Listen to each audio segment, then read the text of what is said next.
మార్నింగే ఆఫీస్కి వెళ్ళిపోతాం, బయట పరుగులు పెడుతూ ఉంటాం, ఆకలేస్తుంది, టిఫిన్ సెంటర్లకు వెళ్తాం. ఇంతవరకు దాదాపు 30 రూపాయలు 40 రూపాయలు ఉన్న టిఫిన్ ఇప్పుడు కనీసం 10 నుంచి 15 రూపాయలు పెరిగే అవకాశం ఉందా? బస్సు ఇది మిమ్మల్ని భయపెట్టే వార్త ఇవ్వచ్చేమో, కానీ వాస్తవం. ఎందుకంటే వాళ్లకు సిలిండర్ ధర పెరుగుతోంది. దాని ప్రభావం ఎవరి మీద పడుతుంది? సామాన్యుడి మీద. ఇంకోసారి భారీగా పెరిగాయి కమర్షియల్ సిలిండర్ ధరలు. ఎల్పీజీ సిలిండర్పై ఏకంగా 195 రూపాయలు పెంచింది oil industries. Commercial LPG cylinder ధరలు పెంచుతూ ఆయిల్ కంపెనీలు నిర్ణయం తీసుకున్నాయి. ఢిల్లీలో 2078కి చేరింది కమర్షియల్ సిలిండర్ ధర. హైదరాబాద్లో 2300కు పెరిగింది కమర్షియల్ గ్యాస్ ధర. 3 వారాల్లో రెండోసారి పెరిగింది కమర్షియల్ ఎల్పీజీ ధర. మార్చి 7న 115 రూపాయలు పెంచాయి కంపెనీలు. ఇంకోసారి తాజాగా 195 రూపాయలు పెంచుతూ కీలక నిర్ణయం తీసుకున్నాయి. నెలలోపే 310 రూపాయలు పెరిగింది కమర్షియల్ గ్యాస్ ధర. ఇప్పటికే 60 రూపాయలు పెరిగింది డొమెస్టిక్ సిలిండర్. మిడిల్ ఈస్ట్ వార్తో ప్రపంచవ్యాప్తంగా ఇంధన సంక్షోభం నెలకొంది. మరి ముఖ్యంగా ఖతార్ మీద దీని ప్రభావం ఎక్కువగా ఉంటుంది. ఖతార్ ఎప్పుడైతే భారీగా దెబ్బతిందో, ఖతారే దాదాపుగా 20% ప్రపంచ గ్యాస్ వినియోగంలో 20% ఖతార్ మీద ఆధారపడుతున్న సందర్భం.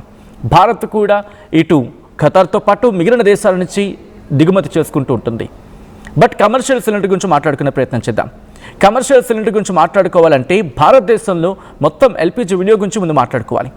భారతదేశంలో కమర్షియల్ ఎల్పీజీ సిలిండర్ల వినియోగం గురించి డీటెయిల్గా మాట్లాడుకునే కన్నా ముందు, ఇండియాలో మరి ముఖ్యంగా మన భారత్లో ఎల్పీజీ మొత్తం వినియోగం ఎంత అంటే దాదాపుగా 31 నుంచి 31.3 మిలియన్ మెట్రిక్ టన్నులు. ఇది ప్రపంచ వినియోగాల్లో ఒకటి. సో కమర్షియల్ వినియోగం గురించి మాట్లాడుకుంటే మొత్తం ఎల్పీజీలో కమర్షియల్ ప్లస్ ఇండస్ట్రియల్ వినియోగం 16%.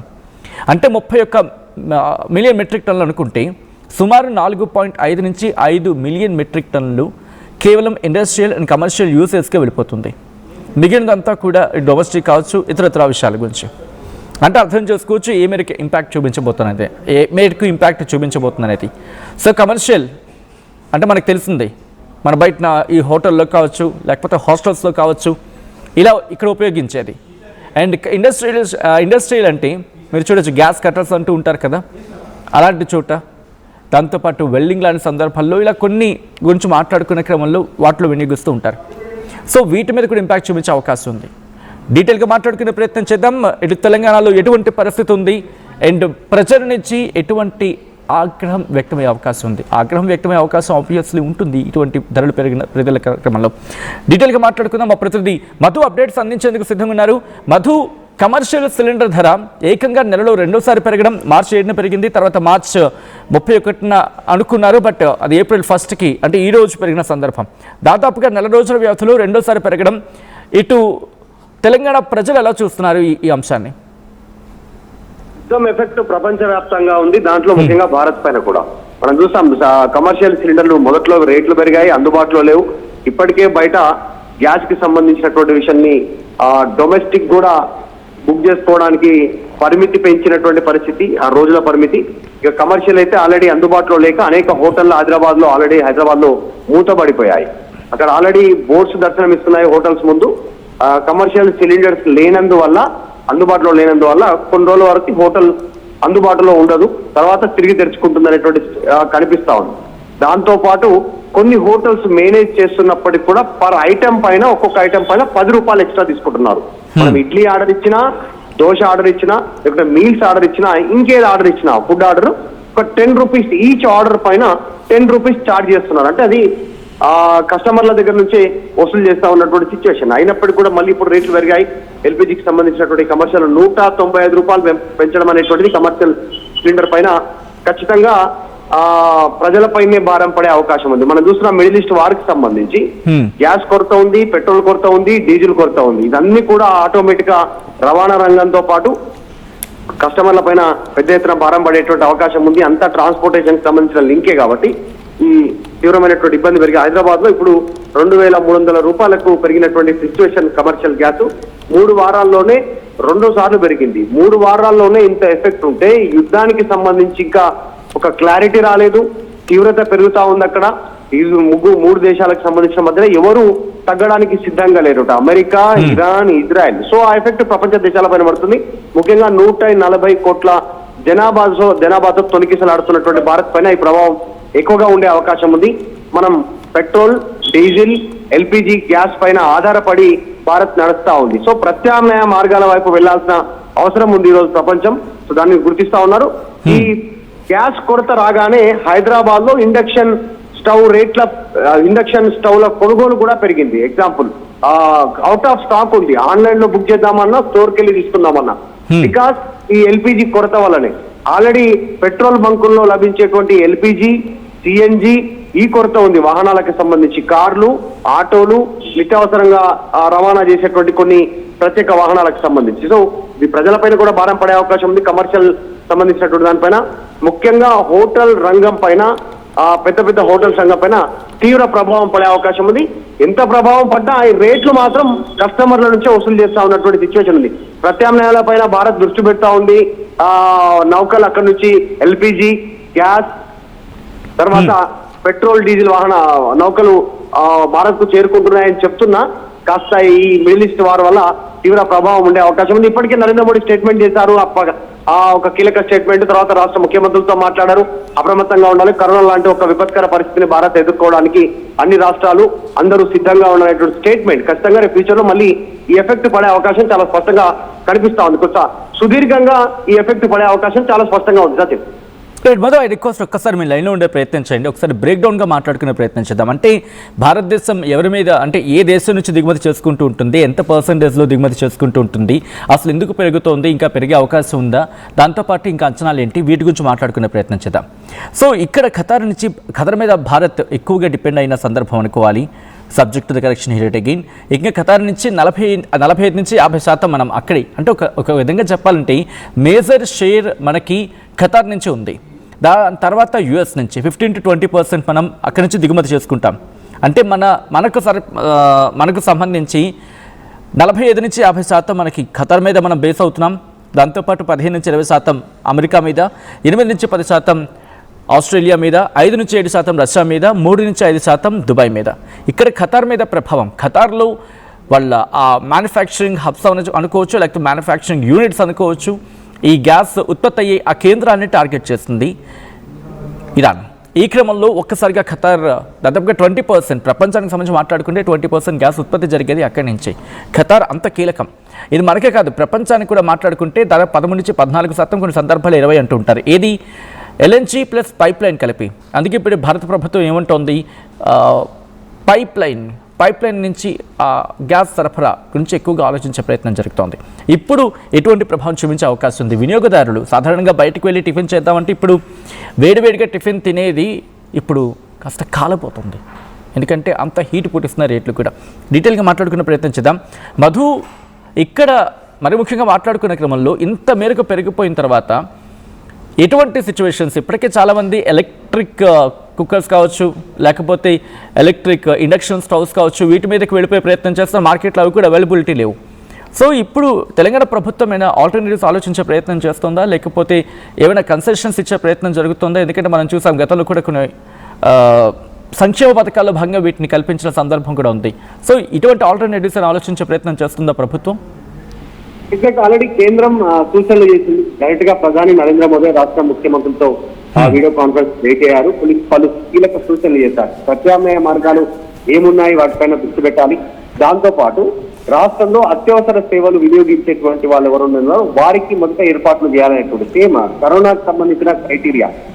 అత్యవసర సేవలు సేవ చేసేటువంటి వారికి మొదటి ప్రాధాన్యత ఉండాలనేటువంటిది. ఇందాక మాట్లాడినట్టు ఆసుపత్రి, తర్వాత ఆర్మీ, పోలీస్, ఇంకా పారిశుద్ధ్యం కానీ, ప్రభుత్వ సేవలు కానీ, ఇట్లాంటి వాటికి సంబంధించిన వాటిలో మొదట వారికి ఏర్పాట్లు చేయాలి. గ్యాస్ నిల్వలు, పెట్రోల్, డీజిల్ నిల్వలు ఫ్యూచర్ లో కాస్త ఎక్కువ రోజుల వరకు సస్టైన్ అయ్యేలాగా వాటి నిల్వలు చూడాలి. తర్వాత సాధారణంగా రవాణాకి సంబంధించి ప్రజలకు ఇబ్బంది లేకుండా ట్రాన్స్పోర్టేషన్ కి సంబంధించి ప్రత్యామ్నాయ మార్గాలను దృష్టిలో తీసుకోవాలి. ఫర్ ఎగ్జాంపుల్ మెట్రో ట్రైన్ సేవలు ఎక్కువగా వినియోగించడం కానీ, ఇంకా ట్రైన్లు ఎక్కువ సేపు నడపాలి, లేకుంటే నిమిషాల వ్యవధిలో కొన్ని ట్రైన్స్ నడపాలి.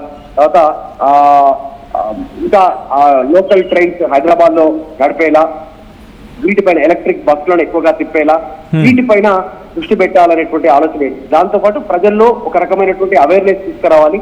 వాహనాలను అవసరం ఉంటేనే బయటికి తీసి నడుపుకునేలాగా. ఎందుకంటే భవిష్యత్తులో ఖచ్చితంగా ఒక క్లిష్ట పరిస్థితి ఎదుర్కొనేటువంటి అవకాశం ఉంది. ఎందుకంటే ఇది భారత్కు వచ్చిన పరిస్థితి కాదు, ప్రపంచ దేశాలు ఎదుర్కొంటున్న ఈ వార్ వల్ల. కాబట్టి దానిపైన దృష్టి పెడతా ఉన్నారు. తర్వాత సాఫ్ట్వేర్ సంబంధించినటువంటి జాబ్ ఉన్నటువంటి వారికి వర్క్ ఫ్రమ్ హోమ్ ఫెసిలిటీ ఇచ్చేలా, అత్యవసర సేవలు వినియోగించే వారికి మినహాయిస్తే మిగతా వాళ్ళంతా కూడా అవసరం ఉంటేనే బయటకు వెళ్ళి పనిచేసేలా, ఒకవేళ ఇంటి నుంచి పనిచేసే అవకాశం ఉంటే వారికి అవకాశం కల్పించాలి. ఇట్లాంటి వాటి పైన దృష్టి పెడతా ఉన్నాం. ఎగ్జాంపుల్ 10 మంది ఒక షిఫ్ట్ లో పనిచేసేటువంటి అవకాశం ఉంటే ఆ సంఖ్య తగ్గించుకొని 5 మందితో పని చేయించుకోవడం, మరొక 5 మందితో నెక్స్ట్ రోజు పని చేయించుకోవడం. ఒకే రోజు 10 మందిని షిఫ్ట్ లో వాడకుండా వారి రవాణా వ్యవస్థని కాస్త కంట్రోల్ చేసేలాగా దానిపైన దృష్టి కేంద్రీకరిస్తా ఉంది. ప్రస్తుతానికైతే ఎలాంటి రాయితీలు ఇవ్వట్లేదు సిలిండర్ల విషయంలో, పెట్రోల్ విషయంలో, మిగతా విషయంలో ప్రభుత్వం నుంచి. కానీ కాస్త జాగ్రత్తల విషయంలో మాత్రం ప్రభుత్వం దృష్టి పెట్టింది. చూడాలి ఎఫెక్ట్ ఎంతవరకు ఉంటుందో. ప్రస్తుతం కమర్షియల్ సిలిండర్ రేట్లు పెరగడం పైన, ముఖ్యంగా హోటల్ రంగం పైన తీవ్ర ప్రభావం పడిపోయింది. జనాలు బయట తినాలంటే జేబుకు చిల్లు పడేటటువంటి పరిస్థితి ఉంది. హోటల్ వాళ్ళు కూడా బయట బ్లాక్ మార్కెట్ లో కొంటా ఉన్నారు. మనం చూసాం నిన్న మన 2-3 వార్తల్లో పలానా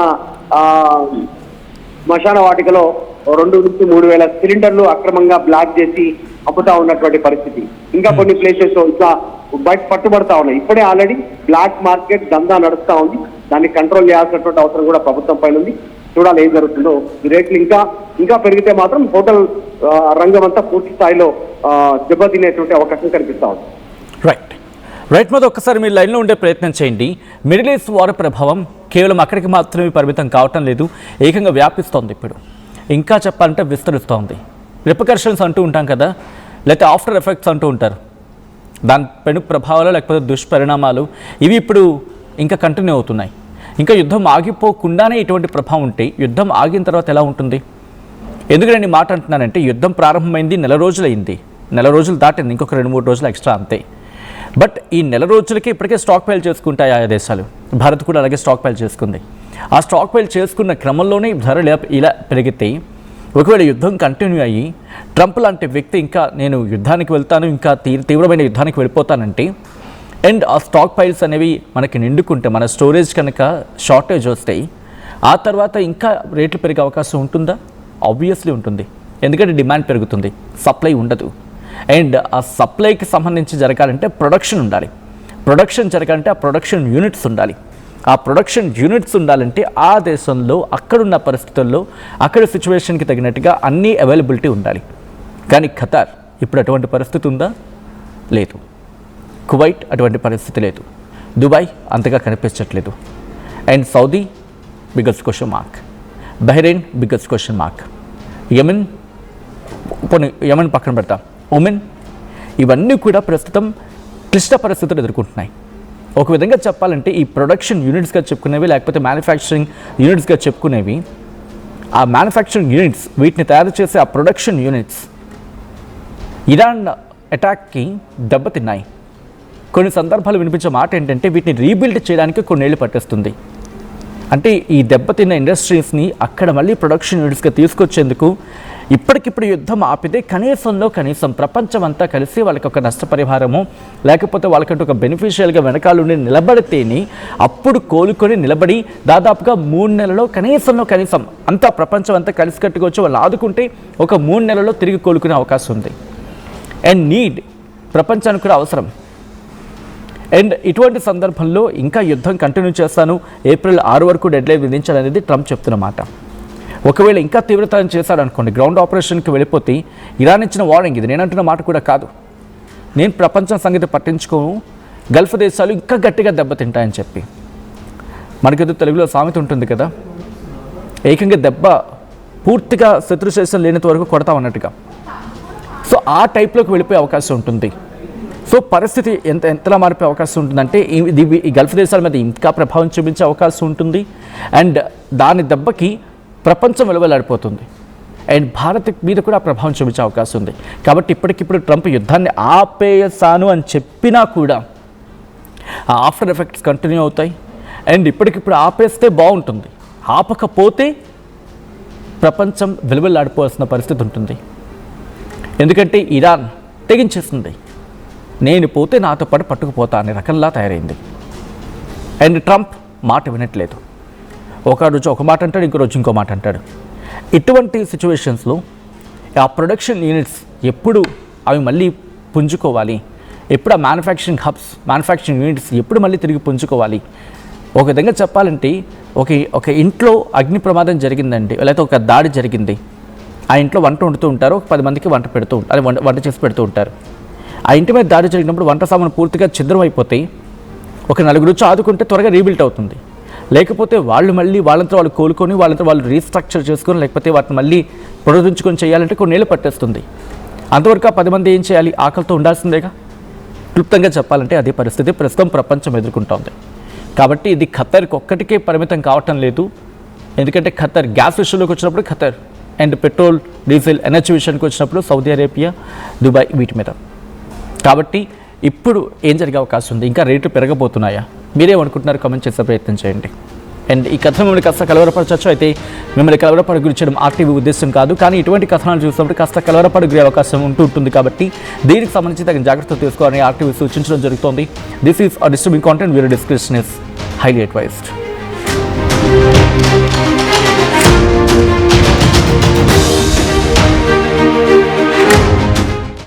Enriching the learning experience with the leaders and resources of the world. KL Global Business School.